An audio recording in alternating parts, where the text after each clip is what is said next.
let us listen to her voice. I think he has a crush on you, Preeti.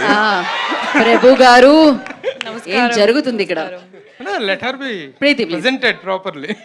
నమస్కారం. Hello. మాట్లాడేటట్టు చేస్తున్నాడు ప్రభు. Correct.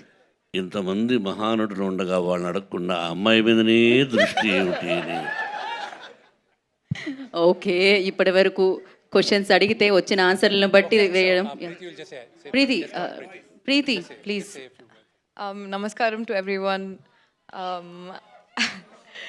అందరికీ నమస్కారం. I want to express my gratitude to Mohan Babu sir, Vishnu, Mukesh Singh sir, and the entire team of Kannappa for giving me this incredible opportunity. I don't want to say much, but the film has a lot of heart, and I really hope you all love it. Okay.